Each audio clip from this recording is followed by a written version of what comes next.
सुहागिनों का पर्व वट सावित्री कल यानी 22 मई को है। जाने व्रत कथा और उसके लाभ और पूरी विधि की कैसे रखे व्रत बिना मंदिर गए इस लॉकडाउन में। कल ज्येष्ठ महीने की अमावस्या है। इस दिन वट सावित्री व्रत मनाया जाता है। इस दिन सुहागिन महिलाएं अपने सुहाग के दीर्घायु होने और उनकी कुशलता के लिए पूजा उपासना करती हैं।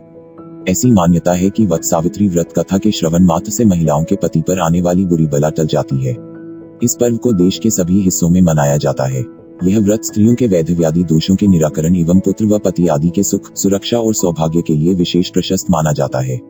बरगद का पेड़ चिरायु होता है, अतः इसे दीर्घायु का प्रतीक मानकर परिवार के लिए इसकी पूजा की जाती है। हालांकि लॉकडाउन की वजह से महिलाएं इस बार पारंपरिक तरीके से बरगद के पेड़ के नीचे पूजा नहीं कर पाएंगी।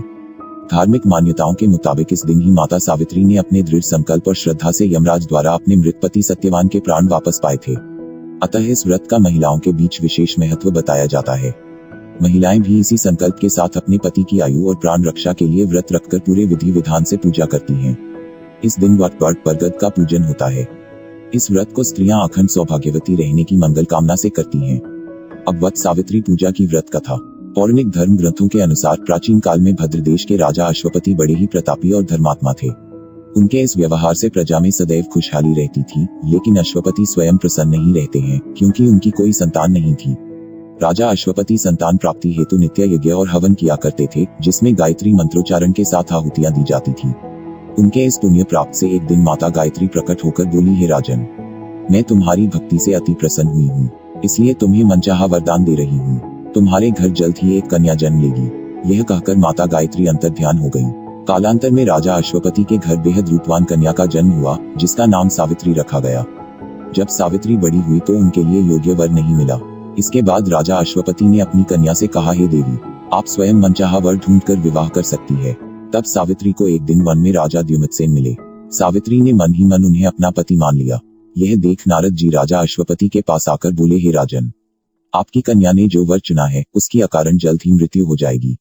आप इस विवाह को यथाशीघ्र रोक दें। राजा अश्वपति के कहने के बावजूद सावित्री नहीं मानी और राजा द्युमत्सेन से शादी कर ली। इसके अगले साल ही नारद जी के कहे अनुसार राजा द्युमत्सेन की मृत्यु हो गई। उस समय सावित्री अपने पति को गोदकर में लेकर बैठी थी। तभी यमराज आकर राजा द्युमत्सेन की आत्मा को लेकर जाने लगे तो सावित्री उनके पीछे पीछे चल पड़ी। यमराज के बहुत मनाने के बाद भी सावित्री नहीं मानी तो यमराज ने उन्हें वरदान मांगने का प्रलोभन दिया।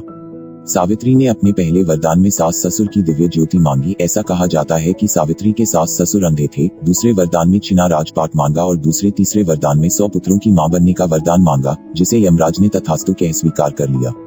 इसके बाद भी जब सावित्री यमराज के पीछे चलती रही तो यमराज ने कहा, हे देवी, अब आपको क्या चाहिए? तब सावित्री ने कहा, हे यमदेव, आपने 100 पुत्रों की मां बनने का वरदान तो दे दिया, लेकिन बिना पति के मैं मां कैसे बन सकती हूँ? यह सुन यमराज स्तब्ध रह गए।